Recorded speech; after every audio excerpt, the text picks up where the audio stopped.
Ребята, бросьте меня, не надо, не тратьте силы, оставьте. О, не оставляйте, тащите дальше.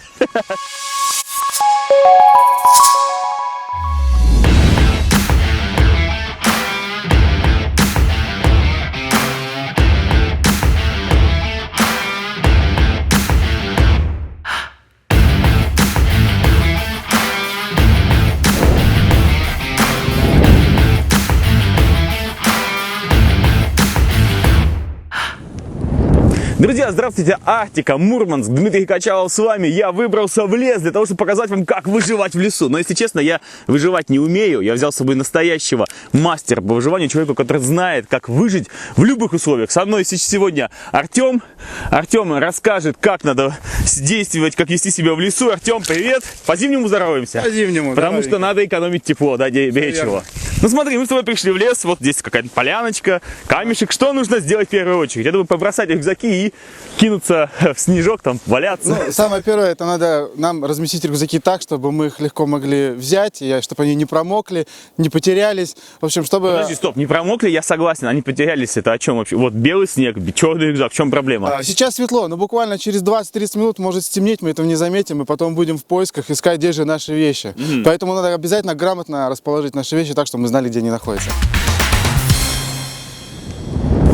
Самое удобное в том, что ты всегда можешь спокойно открыть рюкзак, он не лежит на земле, да, не набирает влагу, вот, защищен от маленьких диких животных, не загрызут там сосиски, которые лежат. А такое бывает? Да.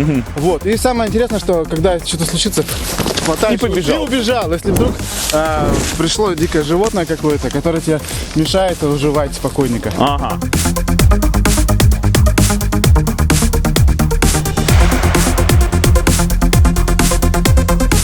Вот мне Артем сказал собрать немножечко бересты, потому что береста — это один из лучших вариантов розжига для костра. И вот я хожу и наши маленькие эти северные березки освобождаю от такой уже засохшей, уже не нужно им бересты. Видите, вот целая ладошка бересты.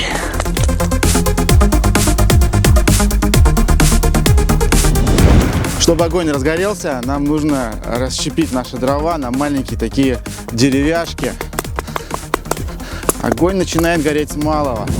Хорошо рубить дрова, когда есть топор. Но что делать, если топора с собой нету? Берем нож и рубим ножом дрова. Но так они не рубятся. Поэтому помогаем другими дровами. Вот таким образом мы можем рубить дрова без топора. А если нет ножа? Или вопрос тогда, что ты делаешь в лесу без ножа? Да, что ты делаешь в лесу без ножа? Ну, на самом деле, у настоящего выживальщика их может быть несколько, да, то есть это может быть даже маленький нож. Вот, и можно также рубить дрова даже маленьким ножом.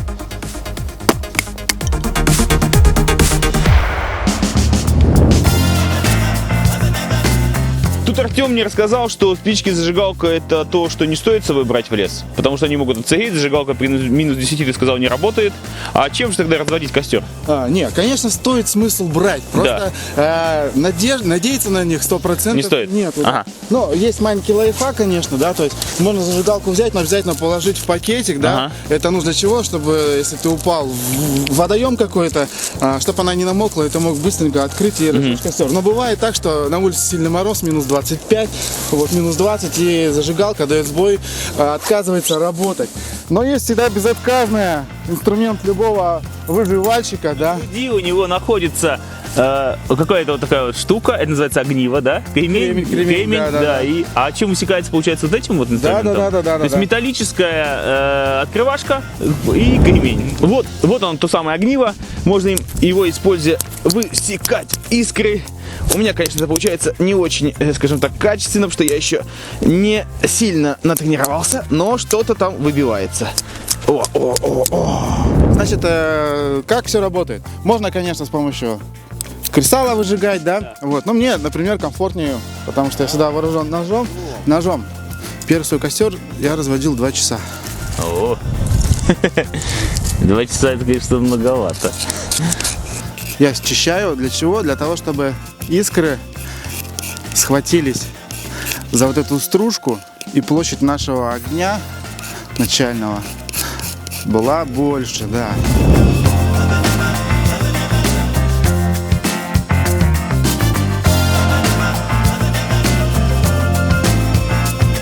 Огонь нам нужен для нескольких целей, да, то есть это для обогрева, это для приготовления пищи, это для освещения, это для отпугивания животных, ну и может быть как сигнальный огонь для того, чтобы тебя нашли и спасли. Ну да. Ну раз есть огонь, значит будет и еда. Артем обещал. Чай. Ну вот Артем дал мне вот такой вот закопченный уже, видавший не один поход чайничек и говорит, набивай его снегом. Я, конечно, это сделаю, как он просит, но я потом задам ему пару таких каверзных вопросов, потому что я кое-что об этом тоже знаю. Полный чайник снега несем к нашему костерку.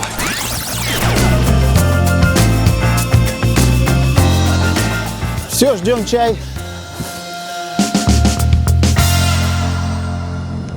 Это не просто ткань, это вообще чудо, изобретение нашей советской армии, можно сказать. Да. Это плащ-палатка. Так. Вот, помимо того, что называется плащ-палатка, понятно, что можно использовать как палатку, как плащ. Вот, она имеет еще, наверное, 1000 приспособлений. Ну, например, как видели, я сейчас разжигал костер, чтобы не намочить колени, да? Я ее подложил для этого. Вот. Что можно делать с плащ-палаткой? Во-первых, можно на ней транспортировать пострадавших. То есть человек обездвижен, он ложится на плащ-палатку и его тащит боевой товарищ, Давай, сейчас мы тебя проэкспериментируем. Ага, вот так вот, да, ага. О, ничего себе, и меня можно... А, ты меня укутываешь? Конечно. Как младенца? Конечно, конечно. Ничего себе, глядите-ка, какая универсальная вещь. То есть ты хочешь сказать, что в лес без плащ-палатки лучше вообще не соваться? Я даже скажу больше, я ее беру с собой летом, когда еду отдыхать на море, как постилку на пляж. Угу. И в случае чего ты можешь ее использовать непосредственно для таких вот вещей. Ногу на ногу закидывает, руку сюда, вторую тоже. Так. Даже интересно, что будет дальше.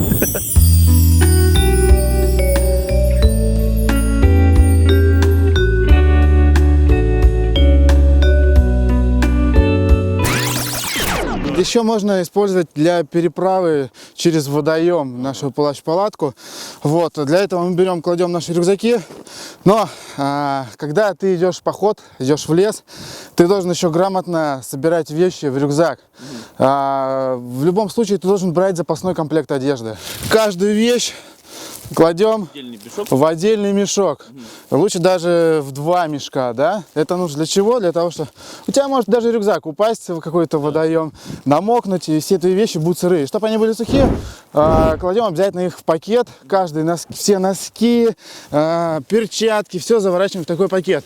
Вот. И таким образом у нас рюкзак становится уже поплавком, он уже не утонет. Вот. Мы берем также, связываем концы. Плащ-палатку. И она как поплавок тебя держит на воде, а ты переправляешься? Получается, конечно, да? Это экстремально, конечно, это не на надувной лодке или матрасе, да. Но если срочно необходимо переправиться, Если да? срочно, вот, эта штука тебе поможет переправляться через реку. Ну вот, например, пошел дождь, и чтобы наши рюкзачки не намокли, мы Плащ-палаточкой укрыли. укрываем плащ-палаткой. У тебя и стол, и дом, и укрытие, и лодка, и носилки для человека. Ничего И себе. к тому же она маскирует от лишних глаз твои яркие рюкзаки, которые здесь висят, и какой-нибудь путник не съест сосиски, которые там у тебя лежат. Слушай, на самом деле, я уверен, что в НАТО нам завидуют, что у нас есть такая плащ-палатка, и хотят себе взять на выражение такую же. Ну смотри, Артем, вот я-то оделся сегодня неплохо, вот оператор уже ножки поджимает. Вот как бы ему в лесу можно было бы быстренько их согреть? Вот, есть несколько способов. Один, самый простой, например, мы становимся, да, Ага. вдвоем, Да. вот, и начинаем Биться, прыгать, да, стучать и согреваться. Ага. Да. И таким образом... Кровь разгоняется. Да, Ага. Смотри, Дим, когда ты окажешься в экстренной ситуации, там нет уже моментов подумать, это приятно, неприятно. Да. Идет речь уже о спасении человека. Да. Поэтому Ногу. я помещаю подмышку твою ногу, А я твою. я твою и вторую ногу. Ага. Ты мою ногу. Ага. И мы, получается, таким образом двигаемся. Да, и таким образом ноги согреваются. Застегиваемся. В это время, если ботинки промокли, мы ставим их возле костра. костра, они сушатся. Все, мы таким образом согреваемся. Ну, чувствуешь, наверное, да? Да, я чувствую, что ногам тепло, плюс теплые ноги Артема на самом деле. Понятное дело, что если бы они были холодными, то некоторое время вначале было не очень комфортно. Но под мышками самая большая температура. Да, высокая температура, поэтому, в принципе, ноги быстро согреваются. Буквально уже за 5 минут у товарища может ноги согреться для того, чтобы одеть обувь и уже То есть, дальше. в принципе, идешь в лесу, тебе стало холодно, ищешь человека, быстренько валишь его на землю, ноги под мышки ему засунул, согрел и убежал. Да, все верно. Как вариант.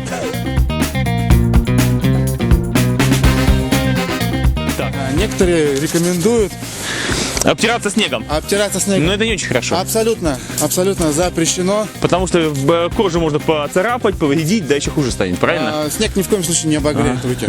Вот. Руки можно обогреть таким способом. Берем, расслабляем и начинаем Себя хлопать, да? Так? прямо делать широкий взмах.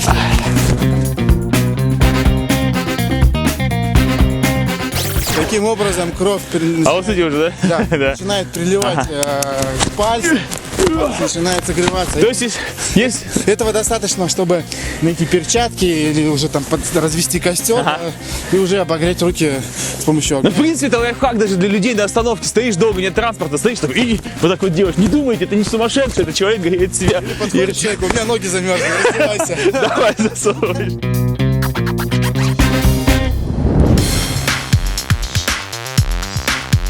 Вообще, Артем сказал, что если бы у нас даже не было чая, мы бы разрыли снег, достали бы брусничный лист, достали бы там, не знаю, морожковые какие-нибудь листочки, что-то у нас есть, да, вероничные, может быть, какие-то хвостики. Насытили таким образом в воду, и вода была бы уже не просто пустой, а уже с какими-то вот такими вот вываренными оттуда веществами. Ну что, друзья, мы выжили, возвращаемся целые, здоровые, согретые домой, чтобы рассказать вам, сделать монтаж и рассказать вам, как выживать в лесу. Если вам понравилось, как мы сегодня выживали в лесу, и вы хотели бы продолжение, обязательно ставьте лайки, пишите комментарии. Мы продолжим, потому что у Артема еще огромное количество и игр с плащ-палаткой, и способов выживания, и каких-то лайфхаков. Поэтому до встречи. Всем пока. Выживаем. Да.